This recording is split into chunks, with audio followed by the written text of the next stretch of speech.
We'll get going, and thanks for joining, Mindy. And I'll start off. So, welcome to the Procurement and Appropriations Special Committee meeting of the 8th of September 2020. I declare this meeting open at 10:48 a.m. I would also like to advise meeting attendees that this meeting is being audio recorded. Now, everybody, today's a big day. This is the inaugural meeting of the Procurement and Appropriations Special Committee. This is an unprecedented move that puts our city at the forefront of government accountability. We're making waves and we're getting a lot of traction from around southeast Queensland. Now, I'd like to thank Councillor Bradley, Councillor Fraser, Councillor Bannon, Councillor Stemp and Councillor Wilcox for their attendance today and their hard work on this important issue. Now, people are proud to see their city is taking action, people are proud to see their city saving money, and people are proud to see their city putting people first. Now, I'd like to begin today's meeting by acknowledging the traditional custodians of the land which we are gathered on today and pay my respects to elders past, present and emerging. I'd also like to acknowledge the servicemen, women and families in the Australian Defence Force who contribute so much to our nation. Now, let's kick off this meeting. Leave of absence. Do any councillors have a leave of absence to declare? Doesn't look like it. There are no leave of absence to record. We'll start off with item 4.1. Now, I refer to item 4.1.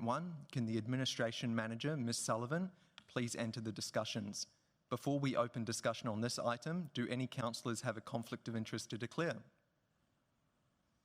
Doesn't look like it. There being none, I now refer to the Manager to open public discussion. Ms. Sullivan, you may proceed. Thank you very much, Chair. Item 4.1 relates to Council's corporate forward procurement plan. I'll take the report as read, but just wanted to highlight a couple of points as well. Our forward procurement plan is a mechanism that allows Council to capture spend. There is a significant level of legislation governing procurement across Council. And our forward procurement plan provides us with the opportunity to identify synergies around like services and spend, and it allows us to be better planned and strategic around the decisions that we make. The forward procurement plan, the intent of that is to identify opportunities at an enterprise level for large-size contractual arrangements, and it includes new projects, extensions of projects, branch-specific projects and also enterprise-wide contracts. It provides us with an opportunity to deliver best value whilst mitigating risks. It provides us the opportunity to maximise to prioritise our local businesses as per our buy local policy, and it also enables us or gives us the opportunity to generate positive economic, environmental and social impacts for our community. And as I said previously, it allows us to integrate planning and functional alignment to manage workload. Happy to take any questions. Thank you. Something really unique about Council is that if we look at this report, we can see that Council has an approximate spend of $500 million every year. Now, that's $500 million every year. That's a lot of money, and it's great to see that we're really focusing on how we can improve this. So I'll now open the floor to councillors for discussion. Are there any points of discussion? No? Jacob. Oh, Scotty. Thank you, through the Chair. I'd just like to make it very clear that the purpose of the committee, from my point of view, too, is to really work strongly with the officers. So it's an education system for us as well. Like, I've come from a private background of building and tenders and stuff, so it's really working in with the officers, understanding from the difference between a private and the government side of things. So it probably makes it more transparent for myself as learning. So in hoping that, we hope we can find savings, but we're not attacking what you've done or in any way, shape or form. It's just trying to work in and get an understanding. If we can save the money, we can, and we can also explain it to the public on how they go across the process to put them, I suppose, through layman's terms, if that makes sense. But that's just the ones to get you understanding of where I'm coming from. 100%. Through the Chair, thank you, Councillor Bannon. And to assist in that, the procurement team at the moment are actually putting together some interactive and fundamental training to very much assist in the difference between private enterprise and local government procurement, which we would be happy to obviously develop for you and share with you. Any other speakers? Thanks. Is there a mover for the motion as displayed on the screen? Councillor Bannon moves. Any seconder? Councillor Fraser seconds. Do any councillors wish to speak to the motion? No speakers. I now open the floor to the vote. I'm voting.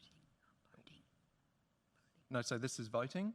So I now open the floor to vote. All those in favour, please raise your hand.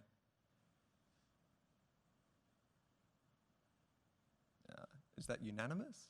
That's a unanimous vote. Great. So now this motion has been carried. I refer to item 4.2.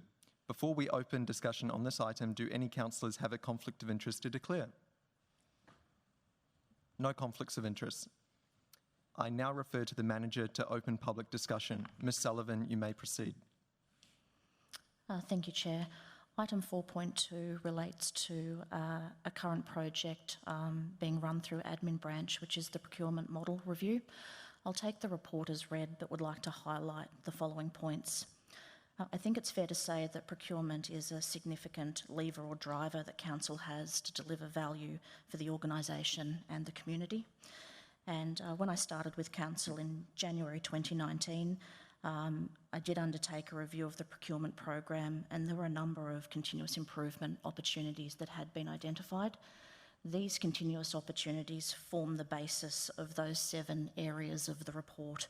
So it's around our procurement framework, and an example of that is moving from our default framework to our strategic framework.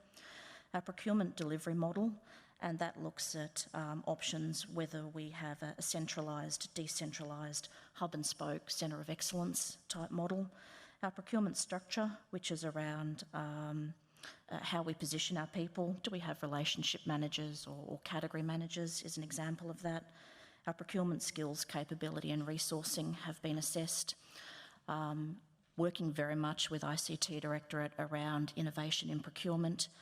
Obviously maximising our social, buy local and sustainability position, and then at a fundamental or foundational level reviewing our procurement policies, processes and delegations.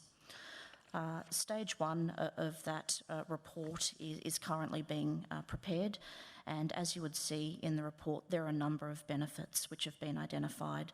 So making sure that we have fit for purpose policies and procedures, which is very much about balancing risk, value and governance, having a resourcing and operating model that reflects the needs of Council and our business, a strategic operating framework that supports a culture of commerciality and efficiency and effectiveness, as opposed to more of a policing role, I guess, and making sure that we align very closely with our corporate plan and priorities, and moving, if that's the path we choose to go down, to a strategic framework will very much enable innovation, flexibility and sustainability. The next stages that we're looking at after stage 1 is developing a detailed implementation plan and a roadmap, and also quantifying and qualifying our return on investment and benefit cost analysis. Happy to answer any questions. Thank you. Something to note is a big focus of a lot of councillors is making sure we have innovation in procurement, making sure that we're purchasing products that are the right products to purchase and that deliver best value for money for ratepayers. So that's definitely something that everyone in this room is really passionate about, and I look forward to seeing what we figure out is the best in the future. So I will now open the floor to councillors for discussion. There being no discussion, is there a mover for the motion? Councillor Bannon.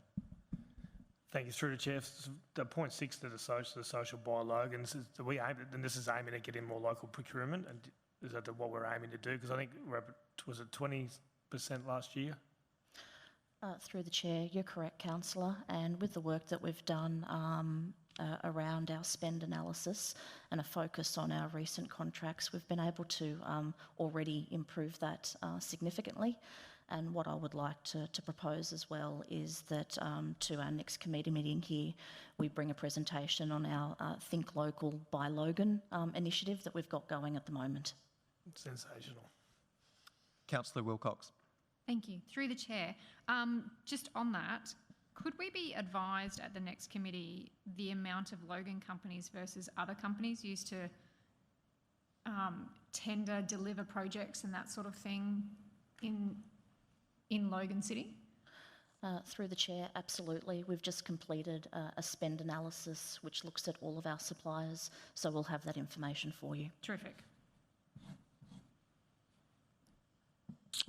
Great. Sorry, another question. Councillor Wilcox. Sorry. Thank you. Through the chair. Can we also be advised how Logan City Council maximises the opportunities for local businesses when they're doing the tender or the buy local process? Can we find that out as well? How you maximise it so that we can encourage those local businesses to do that? Through the chair, just for clarification, are you looking at how we engage our local businesses and support them? Yes, and into the tendering process so that we can encourage, so we can move that, I think you just said 20%, so we can move that 20% and make it bigger so that we have more local businesses. Absolutely. I'll talk you through the process that we follow. Perfect. Yep. Great. Councillor Stemp. Through the chair, thank you. I guess what I'd like to get an understanding of is the preferred supplier arrangements, just getting more of an understanding of how that comes to pass.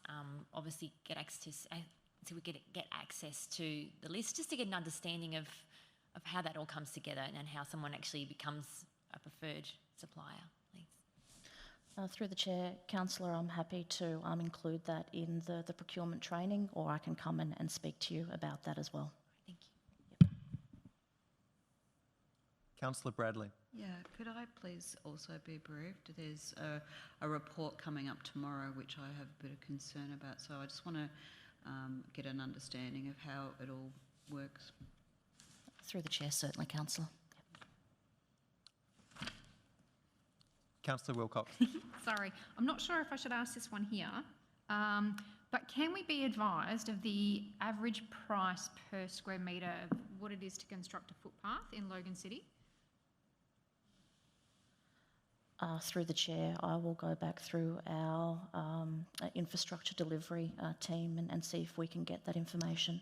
That would be terrific. And could we also find out the price, the average price, on how much it is to, I'm not sure if we do this, of constructing bitumen versus an asphalt road?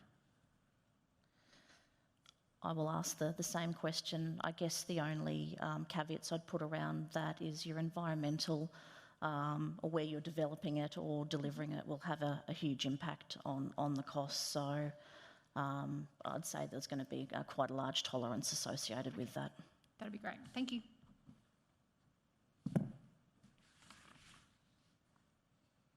Great.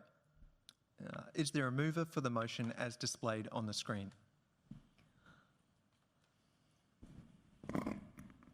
Councillor Bradley has moved the motion. Is there a seconder? Councillor Stemp has seconded the motion. I now open the floor to vote. All those in favour, please raise your hand. That vote is unanimous. The motion has been carried.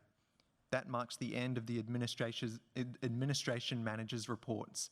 Is there any general business? Councillor Bradley, do you have any questions or general business? No, I will have that discussion with the manager external to here. Councillor Fraser, do you have any questions or general business? Yes, I do, Mr. Chair. So I was just wondering if, I'll read the question, it's written down. So can we please be advised as to how many times council has entered purchasing arrangements without inviting tenders over the last financial year? So I'm not saying this is a bad thing. There could be a reason behind it because we know of only certain suppliers being able to do things. So has this ever happened in the last financial year at all? Through the chair, are you referring to operating outside of the legislative framework or operating, not inviting tenders, but still operating inside the Oh, framework? yeah, there's no way that we'd be doing anything bad, but yeah, it's stuff that is within the proper framework. I can get that information for you. Okay, thank you. Thank you. Councillor Bannon, any general business or questions? Councillor Stamp, any general business or questions? No, I'm right. Thank you. I think my questions will be answered as when the reports come through. Thank you. Great. Councillor Wilcox? No, mine will be answered as well. Thanks. Awesome. I will now move to the next item. Thank you, Ms Sullivan. Now that completes our agenda for today. I declare the Procurement and Appropriations Special Committee meeting of the 8th of September 2020 concluded at 11:03 a.m.